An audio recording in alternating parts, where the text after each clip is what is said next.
आज के इस क्लास में पढ़ने वाले हैं माल हानि के प्रकार। ठीक है, इसके दो टाइप जो है पिछले क्लास में पढ़ चुके हैं, अब इसमें दो टाइप पढ़ेंगे।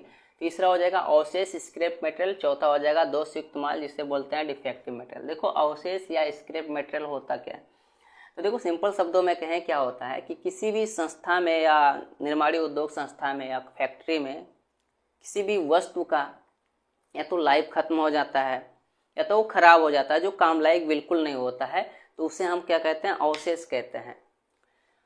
जैसे गांव में देखते हैं या शहरों में किसी के घर पर या हमारे घर पर या किसी और के घर पर क्या होता है, कुछ सामग्री ऐसी होती हैं जो काम लायक नहीं होती हैं, तो उसे हम क्या करते हैं, कबाड़ी वाले को दे देते हैं और उस स्क्रैप मटेरियल कहलाता है, अर्थात अवशेष सामग्री कहलाती है।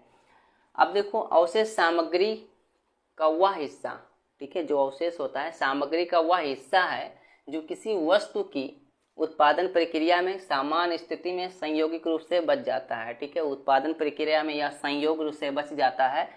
ठीक है, तो उससे हम क्या कहते हैं, अवशेष कहते हैं, मतलब बच जाता है। किसी भी चीज़ का प्रोडक्शन करने के बाद जो है वह वस्तु क्या करते हैं, बच जाते हैं और यह सामग्री उपकरण के काम में नहीं आती है। ठीक है, फिर इसका हम काम में यूज नहीं कर सकते हैं, फिर से उसका किसी वस्तु का निर्माण नहीं कर सकते हैं उससे, या कुछ और नहीं कर सकते हैं। ठीक है, तो ये कहता है कि यह सामग्री उपकरण में काम में नहीं आती, फिर से उसको हम काम में नहीं ले सकते, लेकिन इन अवशेषों को बेचकर कुछ धनराशि प्राप्त की जा सकती है। ठीक, तो वही कहते हैं फिर क्या हुआ कि इन अवशेषों को बेचकर कुछ धनराशि प्राप्त की जा सकती है, फिर से काम में उसको नहीं ले सकते हैं, तो वही क्या कहलाएगा, अवशेष कहलाएगा।